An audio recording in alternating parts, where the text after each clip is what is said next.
বাঙালি খানায় সবাইকে স্বাগত জানাই। জামাই ষষ্ঠী উপলক্ষে খাসির মাংসের একটা নতুন রেসিপি। আপনারা তো খাসির মাংস অনেকভাবে রান্না করে খেয়েছেন, তবে আমার মতন সহজ পদ্ধতিতে আপনিও শিখে নিতে পারবেন ছোট ছোট টিপস সহ। আপনি যদি খাসির মাংস এইভাবে একবার রান্না করেন তাহলে বারবার একই পদ্ধতিতে রান্না করবেন, এতটাই সুস্বাদু খেতে। তবে আমি আজকে এখানে খাসির সিনের মাংস অথবা গর্দানের মাংস কিভাবে রান্না করতে হয় চলুন সেটা একবার দেখে নেওয়া যাক ভিডিওর মাধ্যমে। এখানে প্রায় 1 কিলো মাংস নিয়েছি, সিনের মাংস আর গর্দানের মাংস। মাংসগুলোকে বেশ ইসুদুষ্ণ গরম জল দিয়ে ভালো করে ধুয়ে রেখেছি। সম্পূর্ণ মাংসগুলো আমি এখানে ঘরোয়া পিস করে নিয়েছি, আপনারা আপনাদের পছন্দ মতন পিসগুলো করে নিতে পারেন।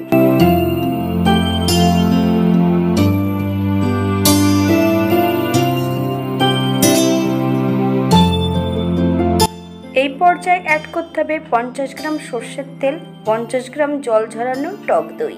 আমি টক দইয়ের আগের থেকে কিন্তু জলটা বেশ ভালো করে ঝরিয়ে রেখেছি। মাংসগুলোর গায়ে লাগিয়ে নিতে হবে। 20 থেকে 25 মিনিটের মতন রেস্টে রেখে দিতে হবে। যদি এর থেকে বেশি সময় আপনারা রেখে দিতে চান তাহলে অবশ্যই ফ্রিজে রেখে দেবেন। একটা কড়াইতে অল্প করে সর্ষের তেল অ্যাড করব, 2 থেকে 3 চামচের মতো। এই পর্যায়ে ফোড়নে রেখেছি দারচিনি, এলাচ, লং হাফ ডাস্ট করে অ্যাড করেছি। ফোড়ন থেকে সুগন্ধ বেরোলে 1 চামচ রসুন বাটা অ্যাড করতে হবে। রসুন কিন্তু 80% মতন বেটে নিতে হবে।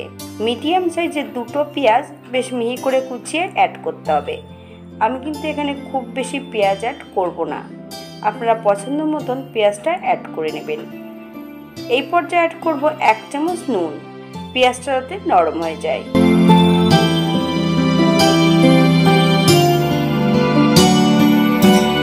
পেঁয়াজ ভাজার এই পর্যায়ে অ্যাড করব হাফ চামচ হলুদ গুঁড়ো, 2 চামচ বাটা মশলা, আদা, জিরে, ধনে, শুকনো লঙ্কা একসঙ্গে বেটে রেখেছি। সম্পূর্ণ বাটা মশলাটা অ্যাড করতে হবে। 1 চামচ কালো গোলমরিচের গুঁড়ো, আপনারা এখানে সাদাটাও অ্যাড করতে পারেন। আর যারা চুই ঝাল খাবেন তারা এই পর্যায়ে চুই ঝালটা অ্যাড করতে পারেন। তবে এই রান্নাটিতে ধনের পরিমাণটা বেশি যাবে, জিরের পরিমাণটা কম যাবে। 2 চামচ গোটা ধনে, 1 চামচ গোটা জিরে, বেশ কিছুটা আদা, 7-8টা শুকনো লঙ্কা বেশ মিহি করে আমি পাটাতে বেটে নিয়েছি। আপনারা গুঁড়ো মশলা দিয়েও রান্নাটা করে নিতে পারবেন। মশলাটা বেশ ভালো করে ভেজে নিতে হবে। এই পর্যায়ে মশলা ধোয়া বাটি থেকে সামান্য একটু জল অ্যাড করতে হবে। মিডিয়াম আঁচে 4 থেকে 5 মিনিটের মতন মশলাটা বেশ ভালো করে কষিয়ে নিতে হবে, অথবা মশলা থেকে যতক্ষণ তেল না বেরোবে ততক্ষণ বেশ ভালো করে মশলাটা কষিয়ে নিতে হবে। মশলা থেকে তেল ছেড়ে দিয়েছে। এই পর্যায়ে সম্পূর্ণ ম্যারিনেট করা মাংসগুলো অ্যাড করতে হবে। একদম লো ফ্লেমে 3 থেকে 4 মিনিটের মতন মাংসটাকে বেশ মশলার সঙ্গে ভালো করে মিশিয়ে নিতে হবে। হাই ফ্লেমে যদি এই পর্যায়ে রান্না করা হয় মাংসতে আগের থেকে দই লাগানো আছে, হয়তো দইটা কেটে যেতে পারে। এই পর্যায়ে অ্যাড করব বেশ কিছুটা কাঁচা লঙ্কা। আমি কাঁচা লঙ্কাগুলোকে মাঝখান থেকে একটু কাট করে দিয়েছি। আজকের ভিডিওটি যদি ভালো লেগে থাকে তাহলে চ্যানেলটি সাবস্ক্রাইব করে পাশে থাকবেন, পাশে থাকা বেলটি বাজিয়ে দেবেন, নইলে নিত্য নতুন রেসিপির নোটিফিকেশন পাবেন না। 5 থেকে 7 মিনিটের জন্য ঢাকা দিয়ে রেখে দিতে হবে। শুধু কিন্তু ঢাকা দিলে হবে না, মাঝে মাঝে একটু ঢাকা খুলে নেড়ে দিতে হবে। মাংস কষানোর এই পর্যায়ে আমি অল্প কিছু আলু অ্যাড করব। আলুগুলোকে আগের থেকে একটু নুন হলুদ দিয়ে ভেজে রেখে দিতে হবে। তারপর সম্পূর্ণ আলুগুলো এই পর্যায়ে অ্যাড করতে হবে। আবারও 2 থেকে 3 মিনিটের মতন আলু ও মাংস সহ ভালো করে কষিয়ে নিতে হবে। তবে এই পর্যায়ে আমি মাংস কষাবো কিন্তু হাই ফ্লেমে। চর্বিযুক্ত মাংস যদি হাই ফ্লেমে কষানো হয় তাহলে কিন্তু মাংস থেকে চর্বিটা গলবে না খুব সহজে। এই পর্যায়ে অ্যাড করব 2টো গোটা রসুন, আপনারা যদি পছন্দ করেন তাহলে পরিমাণে বাড়িয়ে দিতে পারেন। মাংস কষাতে হবে 20 থেকে 25 মিনিটের মতো। প্রথমে কষাতে হবে 5 মিনিট লো ফ্লেমে আর 20 মিনিট কষাতে হবে হাই ফ্লেমে। এই পর্যায়ে 3 কাপ ফুটান্ত গরম জল অ্যাড করব। আপনাদের যতটা গ্রেভির প্রয়োজন আপনারা ততটা জল অ্যাড করতে পারেন। তবে আমি রান্নাটি করব সম্পূর্ণ কড়াইতে, আপনারা এটা প্রেসার কুকারেও করে নিতে পারেন। তবে রান্নাটি যদি লোহার কড়াইতে করা হয় খেতে কিন্তু বেশি সুস্বাদু হবে।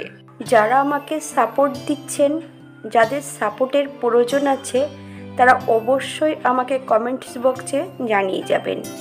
আমি তাদের পাশে অবশ্যই দাঁড়াবো।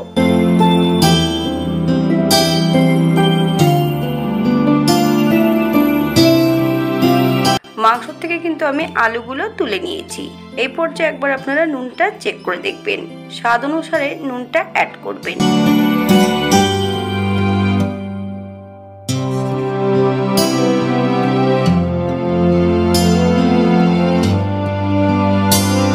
এই পর্যায়ে অ্যাড করব 1 চামচ গরম মশলা বাটা। আপনারা যদি পছন্দ করেন তাহলে পরিমাণে বাড়িয়ে দিতে পারেন। 1 চামচ ঘি, আপনারা যদি পছন্দ করেন তাহলে গরম মশলা ও ঘিটা বাড়িয়ে দিতে পারেন।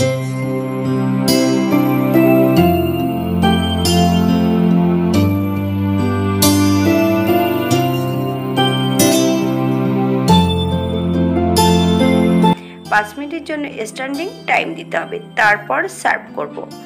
এই মাংসটা যত ঠান্ডা হবে ততই কিন্তু তেল ছাড়তে শুরু করবে।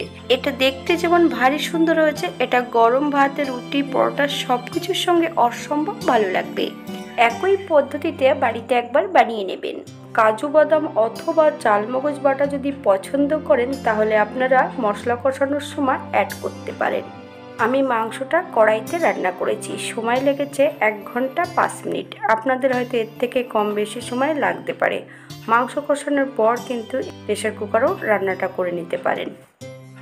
আপনারা যদি পছন্দ করেন তাহলে প্রেসার কুকারে 2 থেকে 4টে হুইসেল দিয়ে নেবেন, 10 মিনিটের জন্য স্ট্যান্ডিং টাইম দিয়ে নেবেন।